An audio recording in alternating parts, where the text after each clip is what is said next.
Kumusta kayo mga tol? Share ko lang tong in-order ko sa Shopee na camping chair. Titignan natin kung legit yung item na nakita ko sa Shopee.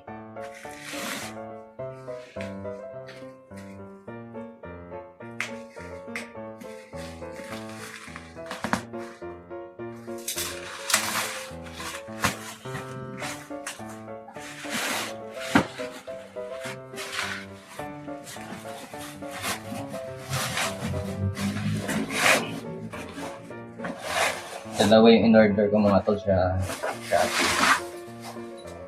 Camping chair na black.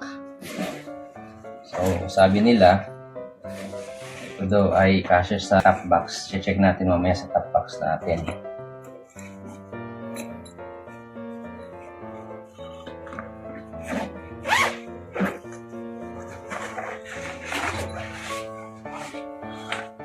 Ganda tol yung lalagyanan niya, makapal din.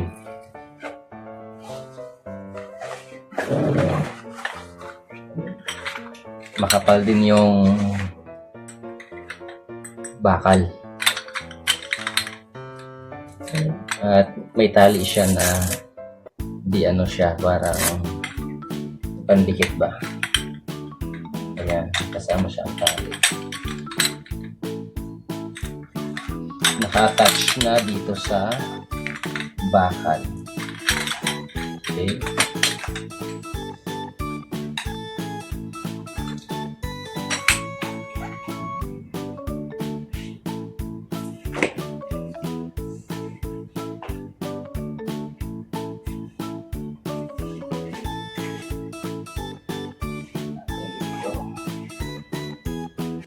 Legit naman siya mga tol. Ito yung tsura ng kanyang tela. Tapos ito ay may net siya sa magkabilang gilid, tsaka dito sa back. At dito meron siyang manipis na manipis na foam para sa ulo.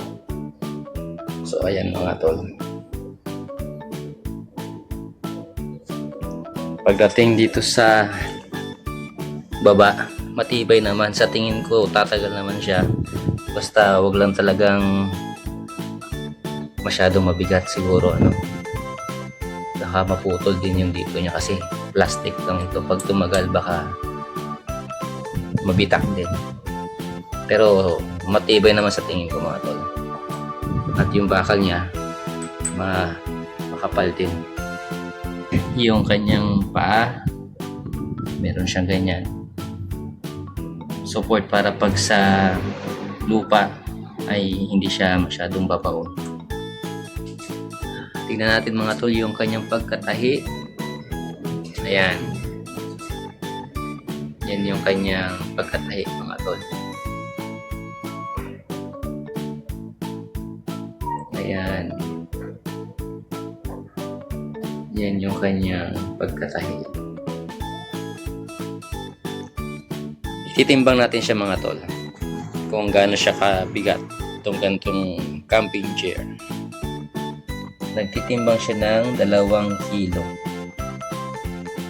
itong isang ganitong camping chair na mahaba, na meron siyang sandalan. 2 kilo mga tol. 2 kilo. Ilalagay natin mga tol sa top box kung kakasya.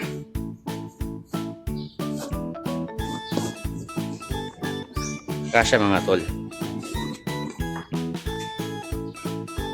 Itong isa pa.